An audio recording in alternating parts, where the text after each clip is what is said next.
Good afternoon, I am Nuha Abu Jaber. The swine flu is now a worldwide epidemic.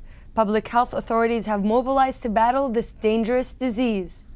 This week has seen what was hoped to be an isolated outbreak in Mexico become a virtual pandemic. It's the day most women dream about, but when it arrives, the planning and preparation can almost stifle the joy. Of course, we are talking about the wedding day. In just a few moments, we'll be joined by an Emmy Award-winning makeup artist and famous runway hair designer right here in the studio. Spring is in the air, and with that, Fashion Week is underway. Chanel, Christian Dior, and Valentino are just a few of the many designers that will show their collection on the runway. During President Barack Obama's recent trip to Europe and the Middle East, he made overtures to the Muslim world, hoping to improve relations. After 17 weeks of competition and a much-anticipated conclusion to this season of American Idol, a champion was finally crowned.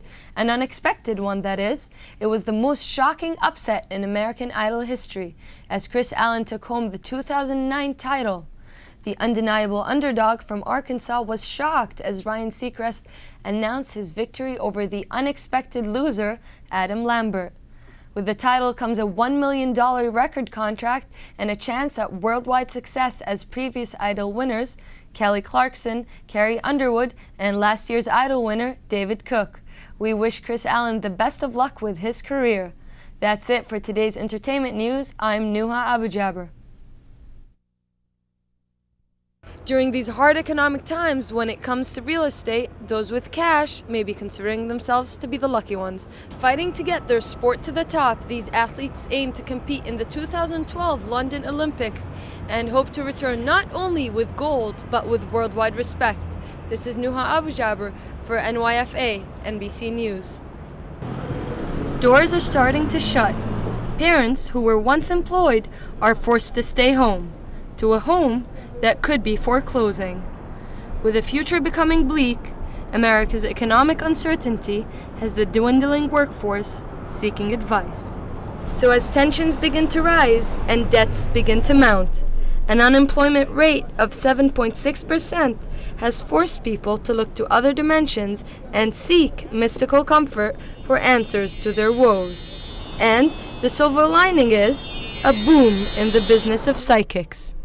It's increased, I would probably say double, tripled of people. To some, a psychic holds the key. To others, the answers are more mathematical and derived from a logical connection between humans, the stars, and the universe. In other words, astrology. There's people that would normally not have readings now really looking for higher sources and ways to get information. So through this tough time that we're having through the economy. The story is much more the same story lately, where they've been laid off. When is it going to get better? Their business, their company's not doing well. Are they going to stay? Desperation has turned even skeptics to a medium for answers.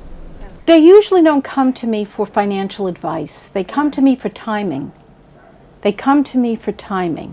Or for understanding. Or does it look like I'm going to be doing better based on what you see?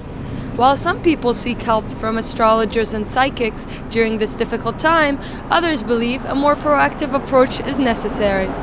Getting on the subway, getting on a taxi, buying papers, looking online, trying to find a job. It's just not going to help them. Mentally, short term, yeah, maybe to give them some relief. I understand the anxieties and the stress that people are under, but it's just not the answer. It doesn't make sense. For Shelley and Roxanne, it's as basic as supply and demand. The public is demanding a clue into its future, and they're providing a service to whomever is interested. Nobody comes back if they didn't get something useful. No one will come back. This is Nuha Abu Jaber reporting for the New York Film Academy, NBC News. The Obama administration has allocated trillions of dollars to end the current recession, and there are finally signs that a bottom may be near. But for most people, the true test of recovery will be when businesses once again start hiring. I recently talked with a financial recruiter and a recently unemployed analyst. Here's the story.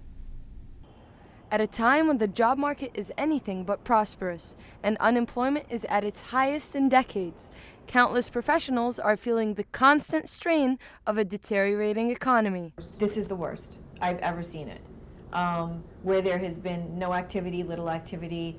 For financial recruiter Barry Shackman, work is more challenging than ever, with too many qualified applicants and not many available jobs. Many fewer positions out there. Ramzi Azzam landed the job of his dreams when he accepted an offer with a leading investment bank, but he found himself back at square one only 8 months later. He was a victim of the failing economy. From what I know, 150 people on my floor have been laid off, so we were hit pretty bad at Deutsche Bank. And without a lot of experience, Ramzi says he's at a real disadvantage. Right now I'm so fresh out of school that I don't seem to have an edge, a competitive edge. After months of searching for a job amongst fierce competition, Ramzi found himself looking into unconventional ways to maintain his lifestyle. So Ramzi went back to school. He's a student by day and club promoter by night. Now Ramzi gets to keep up with his banker friends without having to spend a dime. I know business schools like 2 to 4 years of work experience, so that was the plan. But now I guess studying for a grad school, I'd be a step ahead of the game. To build on my competitive edge, education's my strategy. Barry, an advocate of education, agrees. But if it's a way for you to continue furthering, if it's your career that you want to continue to nurture, yes, definitely go back to school.